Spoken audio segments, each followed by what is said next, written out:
Hey family, Dad here. Hope you're having a great day. On this video, I just wanted to share again for 2025, I'm owing taxes to the IRS. So back in 2024 tax year, I owed roughly about $4,000 or $5,000, mainly because I was laid off in 2024 and I got a good chunk of severance that I just banked.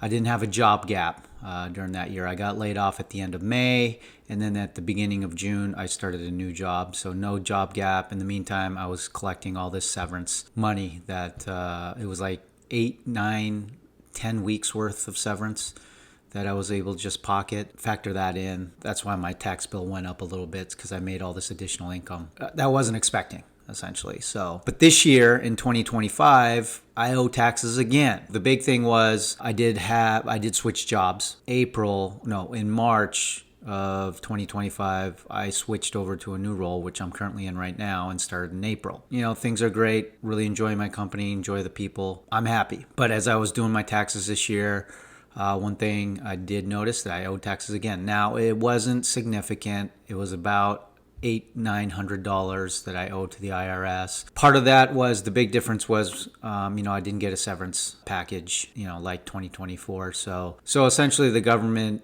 didn't take out enough taxes at the end of 2025. So I owe a little more, like I said, $800-900. So I'm going to do a little more different this year. I am technically in a higher income bracket, tax income bracket, so I'm going to contribute more to my 401k.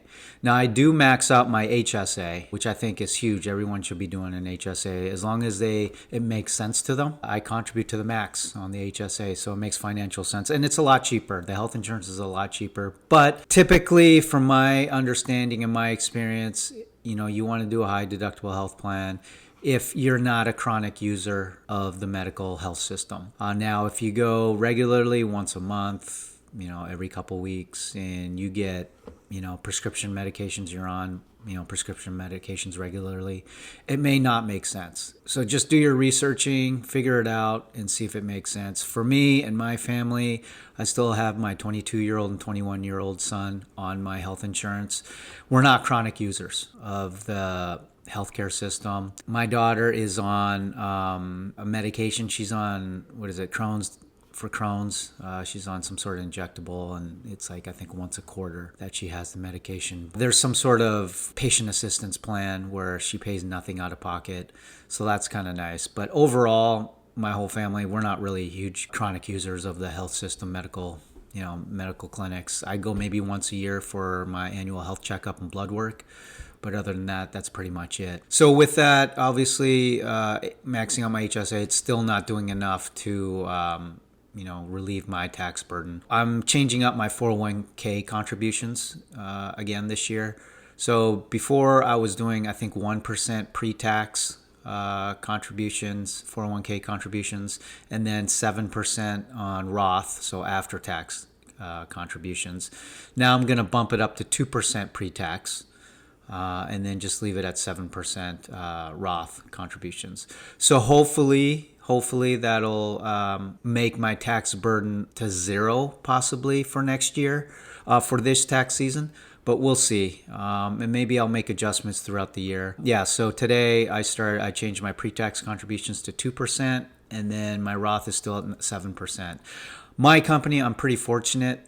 They do a very generous contribution to my 401k. They do a 6% match. So I do 6%, they do 6%. And then at the end of the year, they do an additional 4%. So a total of roughly about 10% my company contributes, which is huge. And I'm very grateful for that. Yeah, for me to relieve my tax burden, hopefully for this tax season, when I do my taxes in 2027, I'll owe zero, because ideally that's what I want to do. I just don't want to owe any money. I don't want to receive any money as well. Just trying to keep it at zero. So hopefully just adding another percent to my pre-tax 401k contributions will hopefully balance that out. So tell me your thoughts. What are you doing? What do you owe?